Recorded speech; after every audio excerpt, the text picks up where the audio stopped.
Have you ever heard the tale of little Daisy Ashford, who penned a novel that went on to be adapted for stage and screen when she was only 9 years old? It sounds like something straight out of a best-selling book, but it's true. Our story starts near London in the late 1800s, April 3rd, 1881 to be exact. That's the day Daisy Ashford was born, the first of 3 sisters. At a very young age, Daisy learned how to read and write, and took an instant interest in both. She was homeschooled and would spend hours reading and practicing her writing. By age 6, while most of us are still learning how to read, Daisy Ashford was finishing her first original story, which was called The Life of Father Mcsweeney. Over the next few years, she would write several other stories in her spare time, including one at the age of 9 called The Young Visitors. The story is about high-class Victorian English life, as seen through the eyes of an innocent child. The Young Visitors was handwritten into a writing exercise book, clearly not meant for the masses. Instead, her mother tucked it away and more or less forgot about it. Little did she know that it would one day go on to be a bestseller. Daisy kept writing for another 4 or 5 years until the age of 14, when she decided to hang it up and retire from writing after finishing her second full-length novel. At just 14, her 8-year career had come to a close.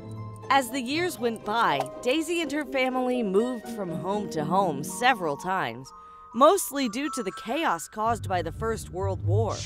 Eventually, by 1918, the war had ended and Daisy found herself back at her parents' home with her younger sisters, going through all her old things from childhood that her parents had kept, including her old stories.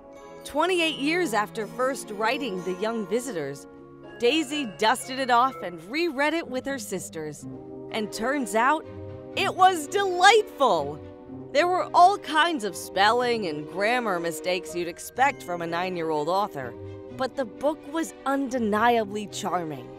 The sisters decided to share the manuscript with a friend, who liked it so much they sent it to another friend, a literary critic and author named Frank Swinnerton.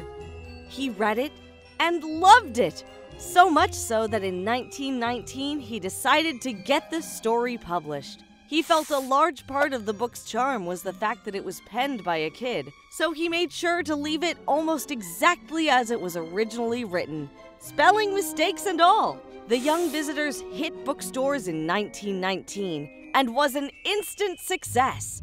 Over the next year, more of Daisy's childhood stories were published as well, including the very first one she ever wrote, The Life of Father Mcsweeney.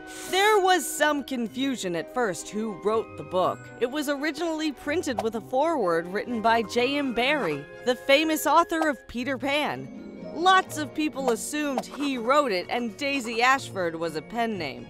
But in the end, Daisy's story won out, and readers gobbled it up regardless of who wrote it.